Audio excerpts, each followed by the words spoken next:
گھوڑا، ہرن اور شکاری۔ ایک دفعہ کا ذکر ہے، کسی جنگل میں ایک ہرن اور گھوڑا رہتا تھا۔ دونوں میں بہت دوستی تھی۔ دونوں اکٹھے سیر کرتے، کھانا کھاتے۔ وقت یوں ہی گزرتا گیا اور پھر کچھ عرصے گزرنے کے بعد ہرن اور گھوڑے میں ناراضگی پیدا ہو گئی۔ دونوں ایک دوسرے سے دور دور رہنے لگے۔ پھر ایک دن دونوں میں شدید جھگڑا ہوا۔ دونوں کے درمیان ہاتھا پائی شروع ہو گئی۔ گھوڑے نے ہرن کو مارنے کی کوشش کی، مگر ہرن اپنی چستی کی وجہ سے بچ نکلا۔ ہرن نے اپنے سینگ گھوڑے کو مارے، جس سے گھوڑا زخمی ہو گیا اور درد سے کراہنے لگا۔ اس کے بعد ہرن جنگل میں نکل گیا اور گھوڑا بھی کراہتا ہوا ندی کے کنارے کی طرف چلا گیا۔ ندی کے کنارے پر ایک شکاری تھا۔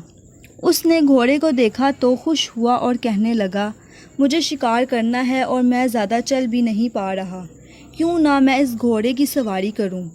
گھوڑے نے شکاری کی بات سن کر کہا، اگر میں تمہیں ایک شکار دوں تو کیا تم اس سے میرا بدلہ لو گے، جس سے تمہیں شکار بھی مل جائے گا اور میرا بدلہ بھی پورا ہو جائے گا۔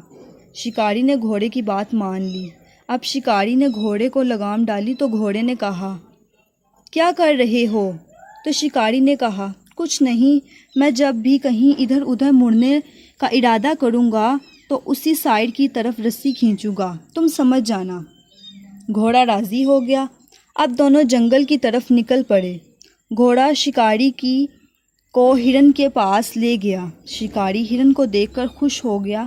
اس نے وقت ضائع کیے بغیر ہرن پر نشانہ لگایا، جس سے ہرن کی موت ہو گئی۔ گھوڑا خوش ہو گیا کہ میرا بدلہ پورا ہو گیا۔ اب شکاری نے ہرن کو پکڑا اور گھوڑے پر بیٹھ کر اپنے گاؤں آ گیا۔ گاؤں آ کر اس نے گھوڑے کو ایک درخت کے ساتھ باندھ دیا۔ گھوڑے نے کہا، مجھے تو چھوڑ دو، میں نے تو اپنا وعدہ پورا کر دیا ہے۔ تو شکاری نے کہا، میں آج بہت خوش ہوں۔ شکار کے ساتھ ساتھ مجھے ایک اچھی سواری بھی مل گئی ہے۔ آج کے بعد تم میرے ساتھ رہو گے۔ میں جہاں جاؤں گا تم میرے ساتھ سواری کے طور پر چلو گے۔ تو بچوں، اس کہانی سے ہمیں یہ سبق ملتا ہے، بدلے کی آگ میں انسان دوسرے کے ساتھ اپنا بھی نقصان کر بیٹھتا ہے۔